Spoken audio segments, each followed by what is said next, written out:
And thank you for watching my presentation, The Effects of Exercise on Cognitive Performance in Children and Adolescents with ADHD. I chose this topic because it doesn't go with my first topic that was Angelman syndrome, but my sister actually has ADHD. And so she actually used to take medication for it, but now she's kind of grown up a little bit and she's really weaned herself off of it. She does find that every once in a while she needs to take her medication to, kind of come down from her, I don't want to say outbursts, but her ADHD-like capabilities. But for the most part, she's really done well weaning herself off of it. But I did find this really interesting article about the effects of exercise and how it relates back to children with ADHD and actually children without ADHD as well, and how they kind of perform with and without exercise. So I hope you guys enjoy. ADHD.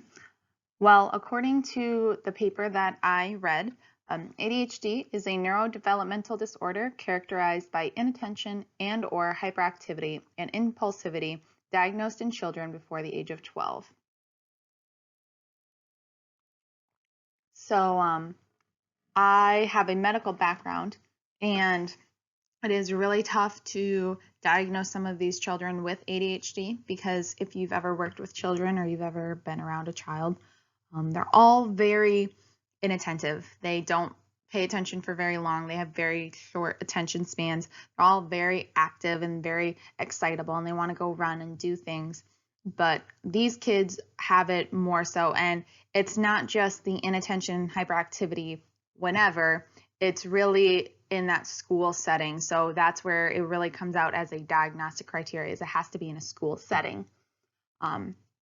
According to the journal article that I read, the prevalence of ADHD within the world is between 5 and 10%, and that actually over half of those that are diagnosed with ADHD persist into adulthood. So some of these kids, they do grow out of it, but most of them do not. So this is really something that they wanted to study because these people are often treated with stimulants and non-stimulant pharmacotherapy, along with some cognitive therapy. And one of the most common stimulants that a lot of people know by name is Adderall, and that is prescribed to people with ADHD and ADD to kind of help rein in that hyperactivity.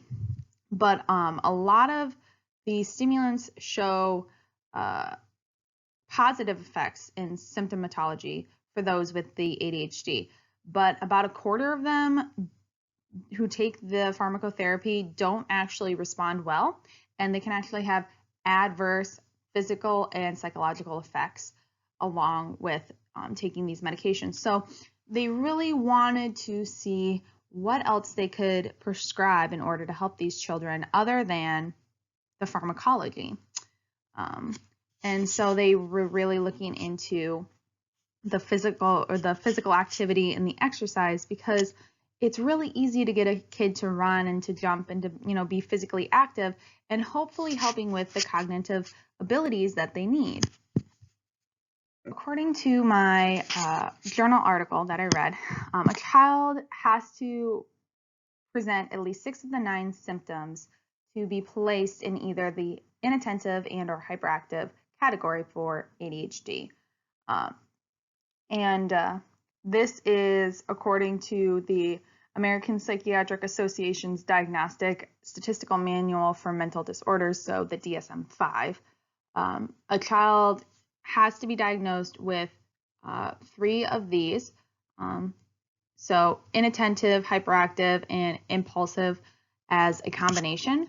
And so ADHD is really just an umbrella term. There are very distinct categories of ADHD, and so that can be hard to kind of pin down when someone comes up to you and says, my kid has ADHD. Well, what kind of ADHD do they have?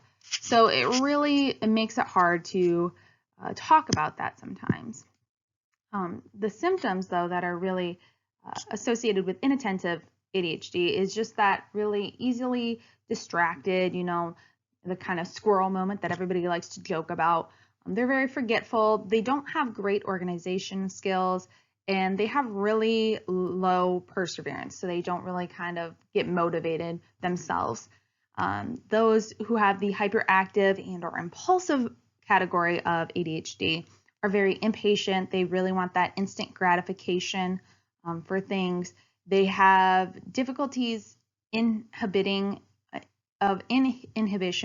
and they are very untimely and have inappropriate motor responses, along with kind of a difficulty to decrease the motor activities. So once they get going, they can't stop going. They have to keep going.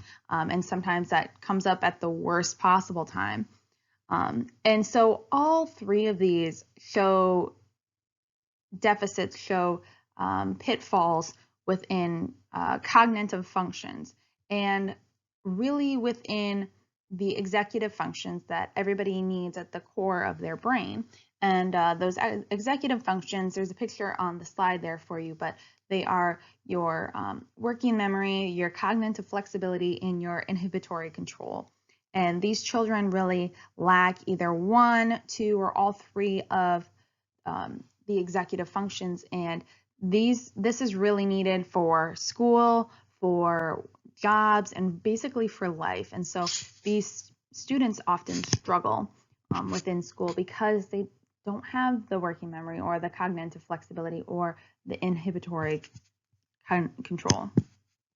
I must explain that this article does not explain specific types of exercises, but it does discuss several other papers and studies that have researched exercise and its influence on the brain of a child with ADHD, including intensity, duration, types of exercises, when they exercise, how long between exercising and getting back into the classroom. So there have been other studies that are done and have been included in this article, but this article specifically focuses more on the effects of long-term and short-term exercise has on the brain. I would like to discuss the mechanism of action exercise has on the brain, or MOA. Exercise for short amounts of time have been shown to affect the same dopamine and norepinephrine receptors that stimulants do.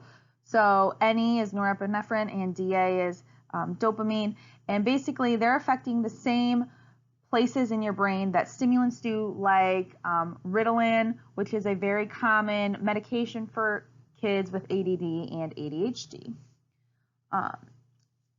So these could have similar benefits that stimulants do for children with ADHD. So they could have the same benefits that stimulants do in these children. Dopamine is the neurotransmitter that makes us feel happy and rewarded, whereas norepinephrine affects our vigilance and one's attention span. Long-term exercise was found to affect the dopaminergic nigrostriatal signaling and prefrontal norepinephrine function by causing their function to normalize. So basically, like short-term exercise, long-term exercise really focuses in on those receptors within the brain and kind of causes them to mellow out and normalize. Where kids with ADHD, those are kind of all over the place. They're not quite as monotone as a person without ADHD or ADD.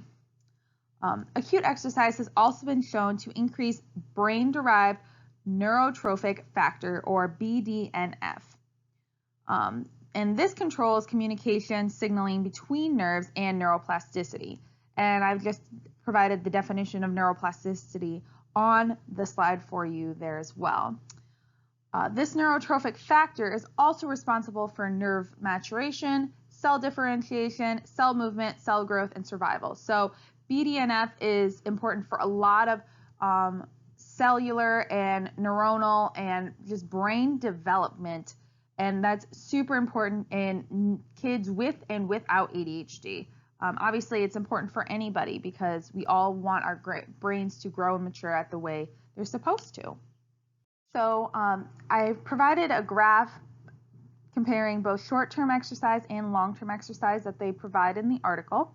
And it shows that short-term aerobic exercise was found to have minimal to moderate benefits for executive functions in individuals with ADHD. And remember, the executive functions include the working memory, the inhibition, and the cognitive flexibility. Long-term exercise also had positive benefits on cognitive functions such as executive function, continuous attention, and psychomotor speed. So it had a little bit more effect than the short-term exercise did. And the benefits had a larger effect size when comparing to the short-term exercise, which I just kind of explained there to you.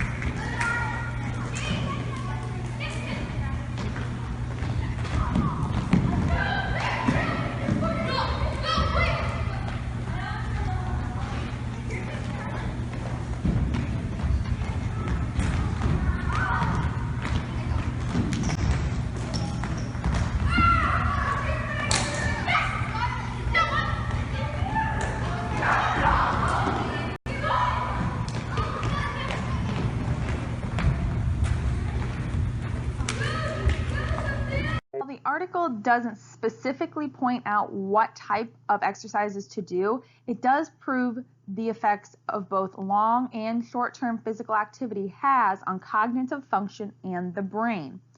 This can include getting kids up and having them walk around the classroom for a few minutes, or developing a game that promotes both physical activity and learning. I've attached a video here that I encourage and hope that you watch, or at least you've seen before. And this activity is called the Hoop Showdown. It's more, as shown in this video, it's more of just kind of for physical education, getting the kids moving and kind of competing a little bit, but healthy competition.